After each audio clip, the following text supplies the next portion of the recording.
Congress party कितनी ज्यादा confident है अपना खाता खोलने के लिए और जीत के लिए? देखो, मेरे को इस बात का नहीं पता, क्योंकि चुनाव का जो माहौल होता है एक दिन पहले भी पलट जाता है। लेकिन इस बार पहली बार मेरे को लगा और आम जनता को लग रहा है कि कांग्रेस पार्टी बहुत अच्छे से चुनाव लड़ रही है। कहीं ना कहीं वोटरों के मन में ये बात है कि कांग्रेस का जमाना था, शीला दीक्षित यहाँ की मुख्यमंत्री थी और दिल्ली प्रदेश में की खूबसूरती, दिल्ली प्रदेश के लोग और दिल्ली की तरक्की में कहीं कमी छोड़ी नहीं, ये लोग आज महसूस करने लगे हैं। मेरे को लगता है कि इस बार वोट परसेंटेज जो होगा कांग्रेस पार्टी का वो भी काफी बढ़ेगा।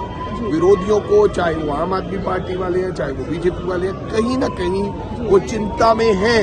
जो कहते थे कि कांग्रेस खत्म हो जाएगी, कांग्रेस का नामो निशान मिटा देंगे, कांग्रेस का झंडा दिखाई नहीं देगा, ये दोनों कहते थे आदरणीय झाड़ू वाले और बीजेपी वाले। लेकिन आज दिख रहा है, आज की भीड़ और आज की सभाओं में जो भीड़ आ रही है, जो रिस्पांस मिल रहा है, उससे हमें लगता है कि हमें अच्छा खासा लोग वोट देंगे और हमारी भागीदारी जरूर दिल्ली विधानसभा में हो।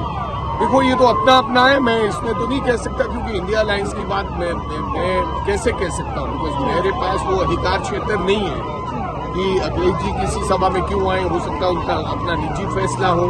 ऐसा तो नहीं है कि अगर वो केजरीवाल साहब की किसी आम आदमी पार्टी के उम्मीदवार के लिए प्रचार कर रहे हैं तो उनका नाता कांग्रेस से नहीं है, तो इसके बारे में टिप्पा टिप्पणी करनी मेरी तरफ से जायज नहीं होगी। ये तो आने वाला वक्त बताएगा। लेकिन किसी की सभा में आने में अलायंस का कि अखिलेश जी आ गए तो वो कांग्रेस से दूर हो गए, ऐसी कोई चीज मेरे को लगी नहीं। पानी को लेकर जो है वो सियासी जंग एक तरीके से छिड़ गई और अरविंद केजरीवाल ने आज बाकायदा प्रेस कॉन्फ्रेंस करी, हाथ में वो लिया, पानी लिया यमुना का, उसके बाद प्रोटेस्ट भी किया, भी खाई।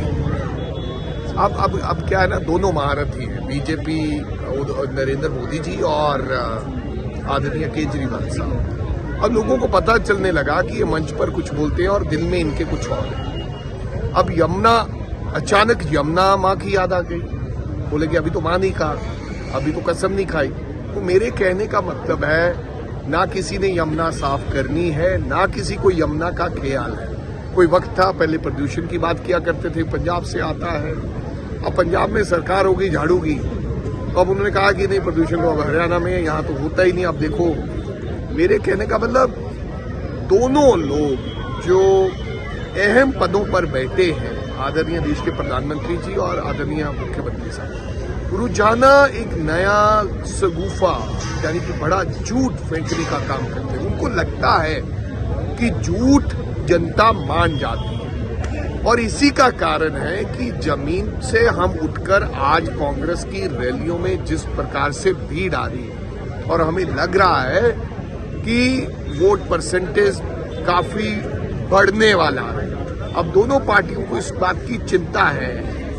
अब लोग याद करने लगे हैं कि जो शीला दीक्षित जी ने कर दिया वो आज 10 साल की सरकार केंद्र में बीजेपी की सरकार ने नहीं किया और 12 साल से तकरीबन आदरणीय केजरीवाल की सरकार जी ने नहीं किया। लोगों को लगता है कि ये हमें दोनों मुंगेरी लाल के सपने दिखाते हैं और बेवकूफ बनाते हैं। कभी ऐसा लगता ही नहीं था, एक तरफा माहौल होता था, आ गए केजरीवाल, चले गए केजरीवाल, आ गए केजरीवाल। अब ये होना क्या है ये तो जनता बताएगी सच में ऐसे, क्योंकि बहुत सारे लीडर बहुत सारे बड़ी बड़ी बातें और झूठ बोल देते हैं।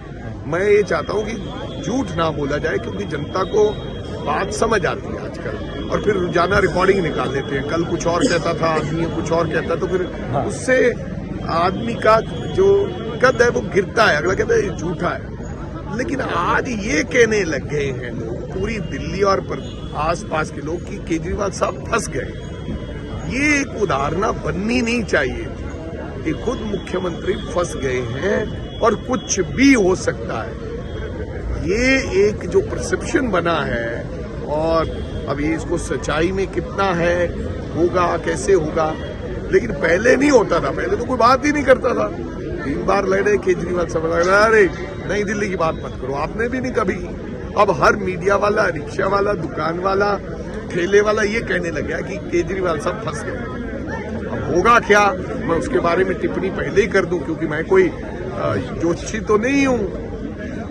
ना ही मेरे को कोई ज्योतिषी विद्या आती है, लेकिन फंस गए हैं ये पता। आखिरी सवाल सर, कल से संसद का बजट सत्र भी शुरू हो रहा है, क्या कुछ उम्मीदें हैं? हालांकि कल तो राष्ट्रपति का अभिभाषण होगा, लेकिन क्या कुछ अब उम्मीदें पता नहीं चाहते ये हैं देश का बजट होगा कि 3-4 राज्यों का होगा जिनके साथ अलायंस पार्टनर है। पिछला बजट तो 3-4 राज्यों का बजट था, आंध्र प्रदेश का बजट था, बिहार का बजट था, जहां जहां अलायंस पार्टनर्स थे जिन्होंने सरकार बनाने का काम किया, देश के प्रधानमंत्री बनाने का काम किया, ये उनका बजट हमें तो लगा। इस बार क्या करेंगे अब पता नहीं। कहते हैं कि मोदी जी क्या करते हैं, पहले तो मोदी जी और अमित शाह जी को 2 लोगों को पता होता है कि वो क्या करते हैं, ये फाइनेंस मिनिस्टर को भी नहीं पता होता। तो अंत में कहते हैं जहां नहीं मोदी जी को, अमित शाह जी को और भगवान को पता होता है। अब कहते हैं कि लास्ट में जब फैसला होता है भगवान को भी नहीं पता होता। तो ऐसा अब बजट में क्या होगा क्या कह सकते हैं, लेकिन देश के लोगों को बहुत उम्मीदें, गरीबों को बहुत उम्मीदें, किसानों को बहुत उम्मीदें हैं।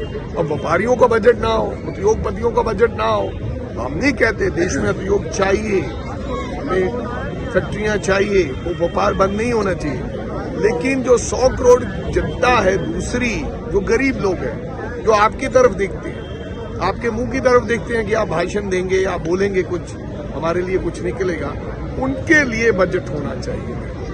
शुक्रिया।